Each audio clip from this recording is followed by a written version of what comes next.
was going to make this video later on this evening when I had a little bit more time, but since I'm stuck right now in very slow moving traffic, I thought perhaps now would be a good time to talk about it. So today I've been not obviously at all, but I've been recording more videos again as part of my day job. The person that I was recording today was not at all comfortable on camera. They were having issues reading the script, were very argumentative about their script in some respects, which made doing multiple takes that were the same and then knitting them together quite difficult. Luckily, I'm of a background where I understood quite intimately what they were talking about, so it was from a data mining course.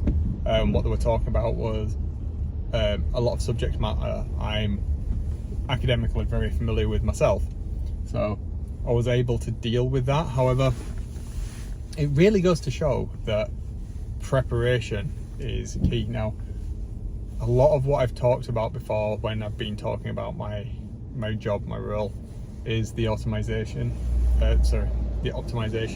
and the proceduralization of the content creation process from an academic standpoint of getting educational videos into our VLE in a structured, efficient manner. This is very much a prime example of where, if that process isn't followed, what is a very short video can take a considerable amount of time to shoot, produce and deploy. In this instance, it was like a particularly short video. We'd already worked, not myself, but the instructional design side of things, we'd worked with the academic to pass on quite a structured brief of what they needed to say. As the academic experts, you would expect them to be able to put the content together, to know what they're talking about, any additional models, supplementary information that they want to refer to, fine. And then they would take on board the accessibility concerns that we have. So if you're referring to a supplementary piece of content, so perhaps an animation of a model or some code or whatever, you can't just say, as you can see from this diagram, or as you can see in this code snippet, you have to describe that. So as you can see in this diagram illustrating the Lindstrom algorithm, and then you go on to describe what you're talking about, so you're being very verbose.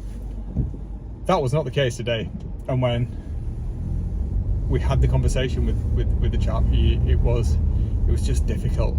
And then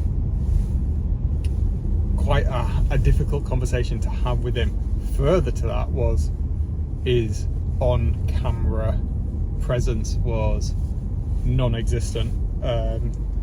It's the worst example of, I don't want to say nerves, he wasn't nervous, he just had no charisma in front of the camera. He struggled with any sort of variance in tone of voice, excitement, pacing. It was very flat, even with giving like very specific instructions on what he might want to do to kind of conjure some enthusiasm, almost like thinking you're speaking to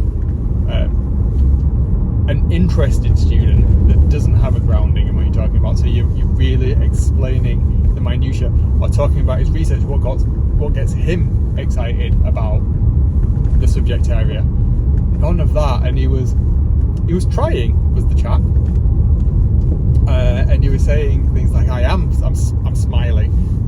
English wasn't his first language, which I think was another barrier as well. I think there was a cultural difference there where it was very stoic, but in terms of how that came across on camera, it was very bad. Coupled with the other things I've already described, is going to make for quite a interesting editing process to put something usable together from what we managed to capture.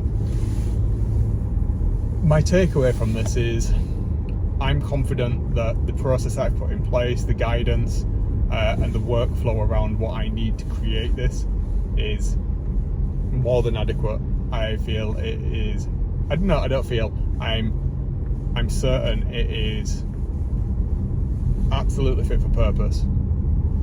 And this gentleman was an edge case, but it does go to highlight the fact that we do need to, as a wider team, account for this sort of thing, because I don't think it's going to be an edge case in the wider respect of the amount of filming we need to do. I think it's more likely to be, perhaps not the norm to be this bad, but I think it's going to be more prevalent than perhaps we do assume, which raises a whole plethora of other questions that need to be addressed, processes need to develop, systems and reviews that need to be done before we perhaps get to this point, just to make sure that what has been discussed, agreed upon, is what's going to happen. Earlier today, in fact, I had another meeting with a group of academics where we're talking about why what we're doing is done in the way that it is done, the structure, why I insist that things are done in the manner that I'm quite aggressively insisting we have in place, and how we work through. And a lot of that, I think, seemed to be well received. There seemed to be a lot of agreement that this is a sensible process. There were a lot of smiling, a lot of nodding, and that seems to be what's been the case on multiple occasions with a lot of colleagues. I just wonder how much of that is just agreeing to get through it and then thinking that, yeah, I'm going to do it my own way anyway, because that won't wash. We've got evidence as to why that doesn't work, and this is just another bit of evidence that kind of proves that, which sounds really confrontational, doesn't it? But it's not. And I think as academics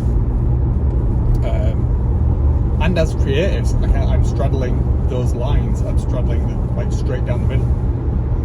I completely understand both sides, and it's a balance that is so difficult to achieve. So yeah, I think it's going to be a really interesting time over the next few months as we kind of start to roll out this process in anger. And it's not just with external academics, it's with my own team internally and the wider team that I work within, whereas we're all invested in having consistent, unified processes. We know what the data interchange is going to be at each given point in that workflow, in that process, to allow this to happen.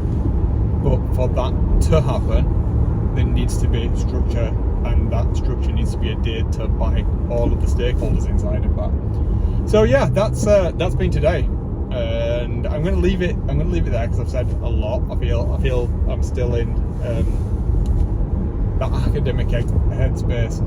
It's not been the day that I wanted to have in terms of output, so that's kind of but yeah, they can't all be fantastically good days, can they? You got this, and the challenges that we need to rise to are what pushes us on to get better, to increase in our abilities to solve problems and to overcome these sorts of issues. The soft skills is where I really struggle. It's just like telling somebody you are really boring. It's hard when the nice people are just trying to do the best job, but it was hard. It was very hard. Right, I'll see you tomorrow. I don't think there's been any murder today, so that's positive.